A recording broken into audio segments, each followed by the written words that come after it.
दोस्तों आज की वीडियो में बात करूंगा कि कॉन्टैक्टर और एसएसआर सॉलिड स्टेट रिले इन दोनों के बीच में क्या फ़र्क होता है। इस वीडियो को देखने के बाद आप प्रॉपर तरीके से दोनों के बीच में अंतर समझ जाएंगे और आपको यह भी समझ में आ जाएगा कि किस जगह हमें कॉन्टैक्टर लगाना होता है और किस जगह पर हम अपना एसएसआर यूज करते हैं। जो हमारा एसएसआर होता है ये नॉइस लेस होता है, बिल्कुल इसके अंदर से थोड़ी सी भी आपको आवाज़ नहीं देखने को मिलती। लेकिन जब कॉन्टैक्टर के हमारे कॉन्टैक्ट ओपन और क्लोज होते हैं तो एक हैवी साउंड आपको देखने को मिलता है।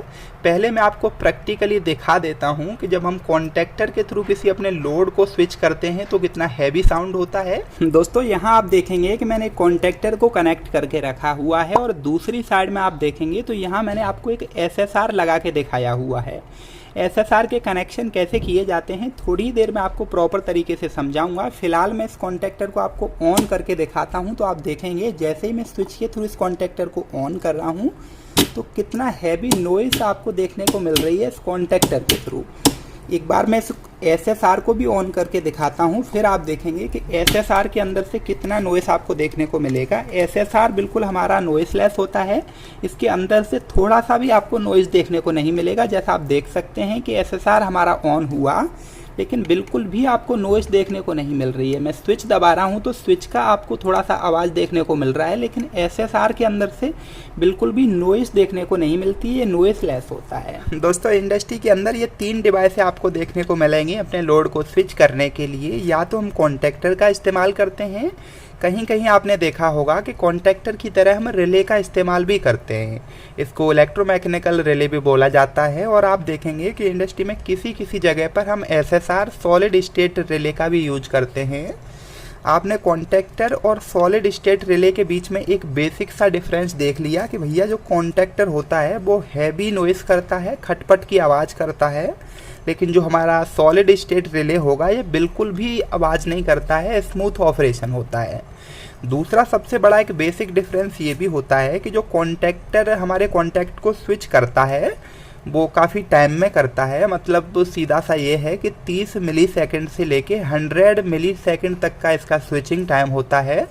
और जो हमारा एसएसआर होता है ये 1 मिली सेकेंड से लेके 5 मिली सेकेंड में अपना कॉन्टैक्ट को स्विच कर देता है कि जैसे इसको इनपुट सप्लाई देंगे तो ये 1 मिली सेकेंड में भी अपना सप्लाई को स्विच कर देगा। जैसे इसका सबसे बड़ा एग्जाम्पल है जो अपने घरों में इन्वर्टर लगा होता है, तो आपने देखा होगा कि जैसे ही लाइट जाती है तो पलक झपकते ही आपका इन्वर्टर आपकी सप्लाई को स्विच कर देता है बैटरी के ऊपर और आपका ना तो टीवी बंद होता है ना ही लाइटें बंद होता है। अगर दोस्तों हम कॉन्टैक्टर या रिले का इस्तेमाल करते हैं अपना इन्वर्टर सर्किट में तो हमारा लाइट, पंखा, टीवी, कूलर सब बंद हो जाता है कुछ मिली सेकेंड के लिए। तो मैं ये नहीं कह रहा हूँ आपसे कि इन्वर्टर के अंदर हम एसएसआर यूज करते हैं। इन्वर्टर के अंदर जो हम यूज करते हैं वो सॉलिड स्टेट डिवाइस यूज करते हैं। ये हमारा सॉलिड स्टेट रिले है, इसके अंदर सॉलिड स्टेट डिवाइस लगा होता है। इसके आउटपुट की बात करूँ तो इसके आउटपुट में हमारा मॉसफेट और ट्राइक लगा होता है। अगर मैं सॉलिड स्टेट डिवाइस की बात करूं तो हमारा मॉसफेट भी एक सॉलिड स्टेट डिवाइस होता है, ट्राइक भी एक सॉलिड स्टेट डिवाइस है। ऐसे ही हमारा ट्रांजिस्टर एंड ऑक्टो कपलर भी एक सॉलिड स्टेट डिवाइस है। दोस्तों कॉन्टैक्टर और एसएसआर के बीच में हमने 2 बेसिक डिफरेंस समझ लिए हैं। सबसे पहला डिफरेंस हमने समझा कि एसएसआर हमारा नॉइसलेस होता है, लेकिन जो रिले और कॉन्टैक्टर हैं ये आपका बहुत खटपट का आवाज़ करते हैं, मतलब कि बहुत नॉइस क्रिएट करते हैं। दूसरा डिफरेंस हमने समझा कि फास्ट स्विचिंग के लिए हम अपना एसएसआर का इस्तेमाल करते हैं और जो स्लो स्विचिंग एप्लीकेशन होते हैं वहाँ अपने कॉन्टैक्टर का इस्तेमाल करते हैं। जैसे हमें मोटर चलानी है तो मोटर को तो स्मूथली रन कराना होता है ना, धीमे धीमे, तो वहाँ हम कॉन्टैक्टर का इस्तेमाल करते हैं। मोटर के लिए भी हम एसएसआर का यूज करते हैं, लेकिन उस कंडीशन में जहां आग लगने का चांस ज़्यादा होता है। जैसे जो हमारा पेट्रोल का टैंक होता है या फिर डीजल का टैंक है, उससे डीजल या पेट्रोल को किसी दूसरी जगह ट्रांसफ़र करने के लिए एक मोटर का इस्तेमाल करते हैं। तो उस मोटर को चलाने के लिए हम एसएसआर का यूज करेंगे, क्योंकि एसएसआर के अंदर बिल्कुल भी आपका स्पार्किंग नहीं होता, जिसको हम आर्क कहते हैं।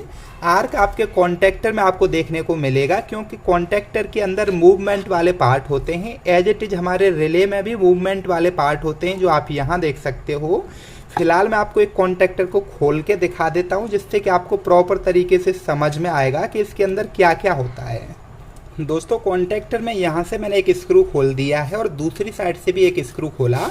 जैसे ही हम इसको ओपन करेंगे तो इसमें बीच में एक स्प्रिंग लगी होती है, ऊपर हमारे कॉन्टैक्ट होते हैं और नीचे आप देखेंगे तो इस कॉन्टैक्टर के अंदर एक कॉइल लगी होती है।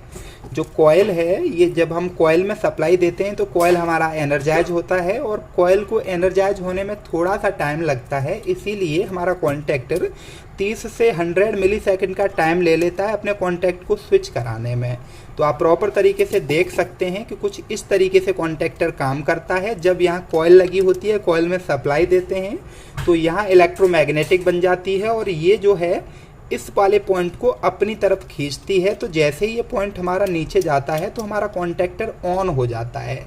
ऐसा कोई मूवमेंट वाला पार्ट हमारे एसएसआर के अंदर नहीं होता है। प्रॉपर तरीके से दोस्तों आपको एनिमेशन से मैं कनेक्शन करके दिखा देता हूँ कि कैसे कनेक्शन किए जाते हैं एसएसआर के। दोस्तों एसएसआर के कनेक्शन करना बहुत आसान है। आप देखेंगे तो यहाँ मैंने एक एसएमपीएस लगाया है इस एसएसआर को ऑन करने के लिए। इसको कंट्रोलिंग के लिए सप्लाई हमें 3 वोल्ट से लेकर के 32 वोल्ट डीसी सप्लाई देनी होती है, वो एसएमपीएस के थ्रू देंगे। ऊपर यहाँ मैं एक लोड लिख देता हूँ, आप कंसीडर कर सकते हैं कि यहाँ एसएसआर के आउटपुट में हम एक लोड कनेक्ट करेंगे। इधर जो हमारा डबल पोल का एमसीबी है यहाँ से हम न्यूट्रल आउट करेंगे और इसको लोड के अंदर जाके कनेक्ट कर देंगे और एमसीबी से फेज वायर को आउट करके इसको जो एसएसआर का सप्लाई वाला पॉइंट है इसके एक पॉइंट पर कनेक्ट कर देंगे। एसएसआर के दूसरे वाले पॉइंट से एक सप्लाई को आउट करेंगे और लोड के अंदर लगा देंगे। जो हम एसएसआर का कनेक्शन करते हैं ये सीरीज में कनेक्ट करते हैं लोड के। नीचे वाले जो 2 पॉइंट हैं इसको कंट्रोल करने के लिए हैं, जहां हम अपना एसएमपीएस से 24 वोल्ट का सप्लाई देंगे। इस एसएसआर को आप 3 वोल्ट से लेकर के 32 वोल्ट इनपुट सप्लाई देकर के ऑन करा सकते हैं। आपके पास 12 वोल्ट का एसएमपीएस है तब भी ये ऑन हो जाएगा, 24 वोल्ट होगा तब भी ऑन हो जाएगा। आपके पास 5 एम्पियर का कोई पावर सोर्स है तब भी इस एसएसआर को ऑन करा सकते हैं। ये काफ़ी एडवांस फीचर्स होता है आपके एसएसआर का। अब मैं एसएमपीएस को सप्लाई दे देता हूँ यहाँ फेज वायर से। जब भी हम डायरेक्टली प्रैक्टिकल कनेक्शन करते हैं तो इसको टर्मिनल से देना होता है। अभी मैं सिर्फ समझाने के लिए यहाँ बीच तार से एक सप्लाई कनेक्ट कर देता हूँ लाइन पॉइंट पे। दूसरा जो न्यूट्रल वाला पॉइंट है यहाँ से भी सप्लाई को आउट करके न्यूट्रल वाले पॉइंट पर कनेक्ट कर दूंगा। अब आप देखेंगे कि जो आपका पावर सप्लाई होती है इसके अंदर पॉजिटिव और नेगेटिव के टर्मिनल मिल जाते हैं आपको। तो जो नेगेटिव टर्मिनल है या तो नेगेटिव लिखा होगा या फिर कॉमन लिखा होगा। यहाँ से एक तार आउट करके जो एसएसआर का नेगेटिव पॉइंट है यहाँ कनेक्ट कर देंगे 4 नंबर, जैसा आप देख रहे हैं।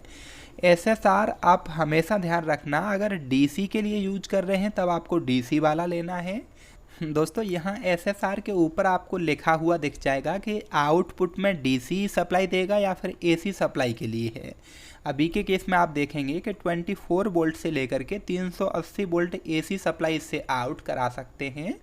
तो हमने अभी एसी सप्लाई अपने लोड के अंदर कनेक्ट कर दी है। अब कंट्रोलिंग के लिए हम क्या करेंगे, जो पॉजिटिव वायर है यहाँ से एक तार से सप्लाई को आउट करेंगे और इसको ले जाएंगे पहले अपने इनपुट डिवाइस में कि किस इनपुट डिवाइस के थ्रू अपने एसएसआर को ऑन करवाना हम चाह रहे हैं। जैसे अभी प्रैक्टिकल आपने देखा था, मैंने एक स्विच लगाया था।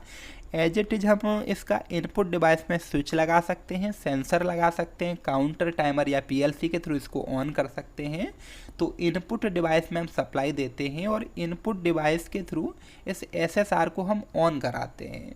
प्रॉपर तरीके से आपने सर्किट डायग्राम समझ लिया है, इसको आप डिस्क्रिप्शन से डाउनलोड कर सकते हैं।